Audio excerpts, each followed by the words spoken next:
खुलुमबाय, बेयो बड'लेण्ड इंखं टेलिभिजन। दिनैनि रादाबखौ फरायदों आं मलेन बसुमतारी। दिनैनि गाहाय रादाबफोराव दं।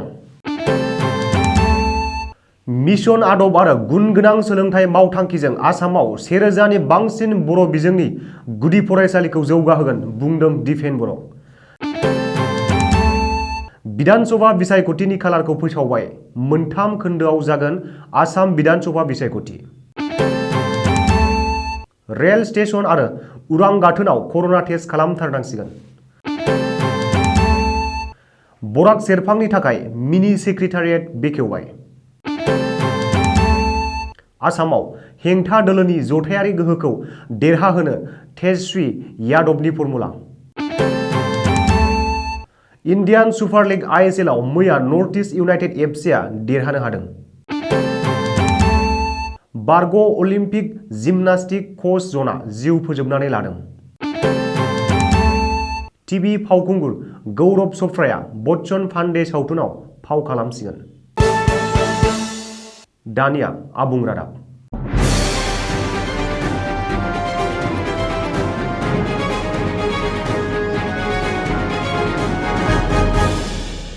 दुलाराय बर' फरायसा आफादनि 53थि बोसोरसालिया जथुम्मानि थान्दै मेलनि गेजेरजों आजावजानाय मिशन आदब आरो गुन गोनां सोलोंथाइ मावथांखि 2021-25 खौ थांनाय 15 फेब्रुआरि 2021 इं अक्ट'खालि गुवाहाटी मुलुगसोलोंसालियाव बेखेवनाय जादोंमोन।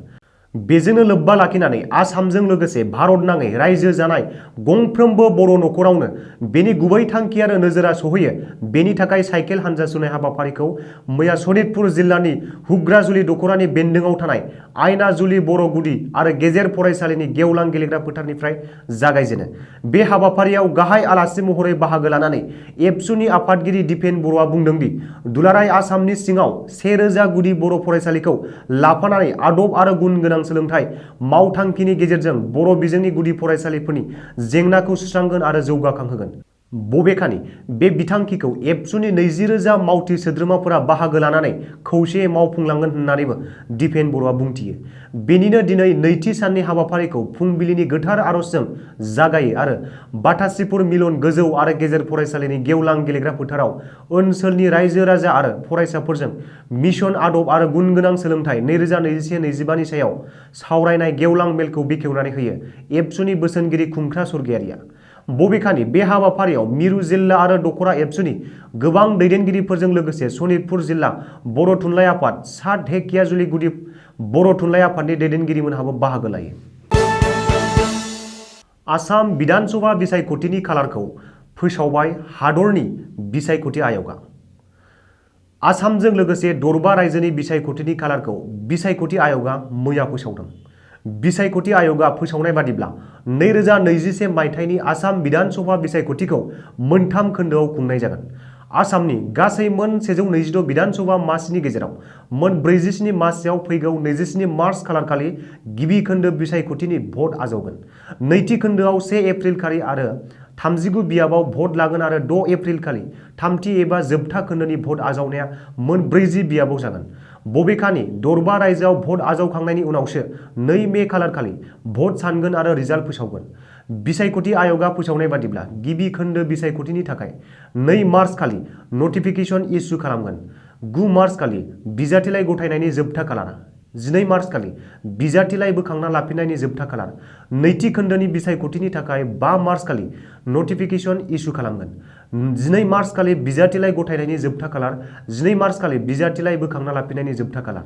बेबादिनो थामथि खोन्दोनि थाखाय 12 मार्च खालि नटिफिकेशन इस्यु खालामगोन।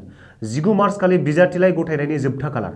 22 मार्च खालि बिजाथिलाइ बोखांना लाफिननायनि जोबथा खालार।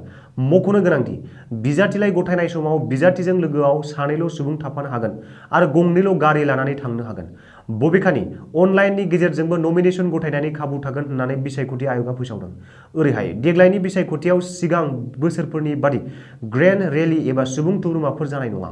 बिसायख'थि आय'गआ फोसावनाय बादिब्ला साबाल' सुबुङा नखर नखर थांनानै बिसायख'थिनि फोसावदिंनाय खालामनो हागोन।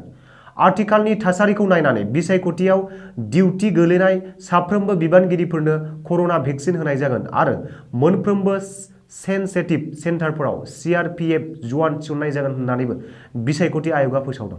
मख'नो गोनांदि 80 बोसोर बैसोनि सानि आरो गोब्राब बेरामाव गोग्लैना थानाय सुबुंफोरा एबा भटारफोरा पस्टेल बेल्टनि गेजेरजों भट होनो हागोन होननानैबो बिसायख'थि आय'गा फोसावदों। गिख्रंथाव कर'ना भाइरासनि गाग्लोबनाया भारत हादरनि गुबुन गुबुन रायजोजों लोगोसे आसामावबो बांबोदों आरो गोख्रोंसिन जाबोदों। बेखौ नोजोर होनानै दावबायारिफोरनि थाखाय कर'नानि गाइडलाइनखौ सोलायनाय जादों। मख'नो गोनांदि कर'नानि बेबायदि फिन गाग्लोबफिननाय थासारिखौ नोजोर होनानै आसामनि गंफ्रोमबो रेल स्टेशन आरो उरां गाथोनफोराव फिन कर'ना टेस्ट खालामनो लाफिनदों। रेल स्टेशन आरो उरां गाथोनाव साफ्रोमबो दावबायारिखौ कर'ना टेस्ट खालामथारनांगौ होननानै बिथोन होदों। आसामनि सावस्रि आरो नखर अनसाय बिफाना मोनसे नटिफिकेसन जारि खालामनानै बे बिथोनखौ होदों। बेखौबो मख'नो गोनांदि फैगौ 1 मार्च खालारखालिनिफ्राय आसामनि गंसेबो रेल स्टेशन, उरां गाथोन आरो गाहाय गाहाय लामाफोराव कर'ना टेस्ट खालामथारनांगौनि गोनांथि गैला होननानै सावस्रि मन्थ्रि डक्टर हिमन्त बिश्व शर्माया फोसावदोंमोन। नाथाय आथिखालनि कर'नानि थासारिखौ नोजोर होनानै फिन कर'ना टेस्ट खालामनो सावस्रि बिफाना बिथोन होदों। सावस्रि बिफाना बिथोन होनाय बादियै फैगौ 1 मार्च खालारखालिनिफ्राय रायजोनि गंफ्रोमबो उरां गाथोन आरो रेल स्टेशनफोराव फिन कर'ना टेस्ट खालामगोन आरो फिन गोदान नटिफिकेसन फोसावजासिम बे सोलिबाय थागोन। ओरैहाय कर'ना भाइरासनि फिन गाग्लोबनायनि थाखाय भारत हादरनि गुबुन गुबुन ओनसोलाव फरायसालिफोरखौ बन्द' खालामफिननायजों लोगोसे ओनसोल लायै ओनसोल लकडाउन खालामनाय जादों होननानैबो मिथिनो मोननाय जादों। बराक सेरफांनि थाखाय आलादायै मिनि सेक्रेटारियेट बेखेवबाय। शुक्रबारखालि गुवाहाटी नोगोरमायाव थानाय श्रीमन्त शंकरदेव कलाक्षेत्रआव खुंनाय मोनसे हाबाफारिनि गेजेरजों बराक सेरफांनि थाखाय मिनि सेक्रेटारियेट मावख'खौ आसामनि गिबि मन्थ्रि सर्बानन्द सन'वालआ बेखेवनानै होयो। मख'नो गोनांदि बराक सेरफांनि रायजो राजाफोरनि खाबु आरो जौगाखांनायनि थाखाय सिलचराव मोनसे मिनि सेक्रेटारियेट मावख'खौ बानायनाय जादों। मैया गिबि मन्थ्रि सन'वालआ बराक सेरफांनि थाखाय आलादायै बानायनाय मिनि सेक्रेटारियेट मावख'खौ बेखेवनानै बुंदोंदि सिलचरनि मिनि सेक्रेटारियेट मावख'आ बराक सेरफांनि रायजो राजाफोरनि जेंना जेंगोनाफोर आरो लुबैनाय हास्थायनायफोरखौ सुस्रांगोन। सुलुङाव फोरमायथिनाय बादिब्ला गिबि मन्थ्रि सर्बानन्द सन'वालआ मैया करिमगन्ज जिल्ला पाटेल नगरनि 132 केभि पावार साबस्टेशन आरो खोला आसामनि जिल्लाफोरनि थाखाय गुबुन गुबुन मोन 14 जौगाखांआरि बिथांखिफोरखौबो बेखेवनानै होयो।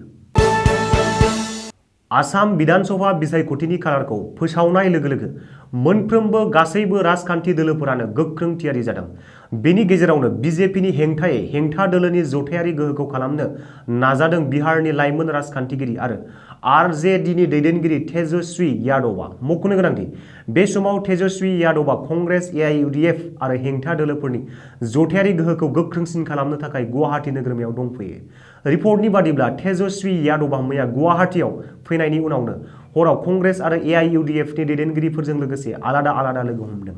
बेनि उनाव दिनै फुङावनो तेजस्वी यादवआ गोहोनि बिमा कामाख्या थानसालियाव दावबायहैयो। बिमा कामाख्या थानसालियाव फुजिनाय बावहैनायनि उनावनो तेजस्वी यादवआ बुङोदि कंग्रेस आरो एआईयूडीएफखौ लानानै बिथाङा फोथायनाय दं फैगौ विधानसभा बिसायख'थियाव हेंथा दोलोनि जथायारि गोहोआ मोजां फिथाइ मोननो हागोन। इन्डियान सुपार लीग आईएसएलआव मैया नर्थ ईस्ट यूनाइटेड एफसी आरो केराला ब्लास्टार्स एफसी बे मोननै हान्जानि गेजेराव फुटबल गेलेनाया जादोंमोन। मोनथिनाय बादिब्ला मैयानि गेलेनायाव नर्थ ईस्ट यूनाइटेड एफसीआ केराला ब्लास्टार्स एफसीखौ गल 2 बल सोनो हादोंमोन। नाथाय केराला ब्लास्टार्स एफसीआ नर्थ ईस्ट यूनाइटेड एफसीखौ गलसेबो बल सोनो हायाखैमोन। मोनथिनाय बादिब्ला मोन्नैबो हान्जानि गेजेराव गोबांथार नारा-नाथा जुजिलायनाया जादोंमोनब्लाबो केराला ब्लास्टार्स एफसीआ गलसेबो बल सोनो हायैनि जाहोनाव मैयानि गेलेनायाव जेननो गोनां जादों। मख'नो गोनांदि इन्डियान सुपार लीग आईएसएलआव दिनै ओडिशा एफसी आरो ईस्ट बेंगल एफसी बे मोननै हान्जानि गेलेनाया जागोन। मोनथिनाय बादिब्ला बे मोननै हान्जानि गेलेनाया दाहाय मोनाबिलिनि 7:30 रिंगानिफ्राय जागायगोन होननानै सुलुङाव फोरमायनाय जादों। आमेरिकानि बारग' अलिम्पिक जिमनास्टिक कच जन गेडार्टआ मोनसे समाव आइजो हान्जानि कच हिसाबै बिबान मावदोंमोन। मोनथिनाय बादिब्ला बे बिबानखौ सामलायनायाव कच जन गेडार्टनि हेंथायै जिनाहारि खालामनायजों लोगोसे मोन 24 केस जाबसिननाय जादोंमोन कच जननि सायाव, जायखौ जिमनास्टिक कच जन गेडार्टआ सहायनो हायाखैमोन आरो गोबांथार जेंनाजोंनो मोगा-मोगि जानांनो गोनां जानायाव कच जन राहा गोथे जादोंमोन।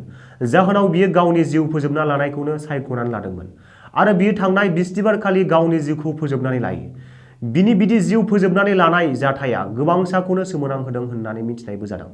मख'नो गोनांदि बारग' अलिम्पिक जिमनास्टिक कच जन गेडार्टआ लेन्सिं सहराव मोनसे ट्रेनिं सेन्टार खुलिदोंमोन, बै सेन्टारावनो कच जननि हेंथायै जिनाहारि खालामनायनि अजद दैखांदोंमोन फाहामगिरि आरो सासे गेलेगिरिया। मोनथिनाय बादिब्ला जन कचनि सायाव जाबसिननाय मोन 24 केसफोरनि सायाव बिजिरनाया सोलिबाय थादोंमोन आरो बेफोर केसफोरजों लोब्बा थानाया फोरमान जायोब्ला जन कचआ गोख्रैयैनो जिउनां साजा मोनगोना रोखा जादोंमोन। सुलुङाव फोरमायनाय बादिब्ला कच जननि हारसिङैनो सुइसाइड खालामना लानाय जाथायनि सायाव गुबै बाथ्राया दासिमबो रोखा जायाखै होननानै मोनथिनाय जादों। फैनो गोनां बच्चन फान्डे सावथुनाव टिभि फावखुंगुर गौरव च'पड़ायाबो बलिउड डेब्यु खालामगोन। मोनथिनाय बादिब्ला मुंदांखा फावखुंगुर अक्षय कुमारनि रिलिज जानो गोनां बच्चन फान्डे सावथुना गोबाव समनिफ्रायनो खौरां बिजोङाव थाबाय थादोंमोन। मख'नो गोनांदि अक्षय कुमारनि बच्चन फान्डे सावथुनजोंनो टिभि फावखुंगुर गौरव च'पड़ाया बलिउडआव आगान होनो थाखाय आबुङै साखाफारा जानायखौ फोरमायदों। मोनथिनाय बादिब्ला फावखुंगुर गौरव च'पड़ाया बच्चन फान्डे सावथुनाव सासे निगेटिभनि फाव खालामगोन आरो साजिद नाडियाडवालानि गेजेरजों बानायनाय सावथुनाव कास्ट खालामजानायाव गावनि खाफाल गोनांखौ मोनदांथिदों आरो गावनि डेब्युआव बेनिफ्राय साबसिन जेबो गैयामोन होननानै बुंदों बि टाइम्सनि जर'खा बाथ्रा सावरायलायनायाव गौरव च'पड़ाया। दिनैनि रादाबा एसेनोसै, गोजोन्थों।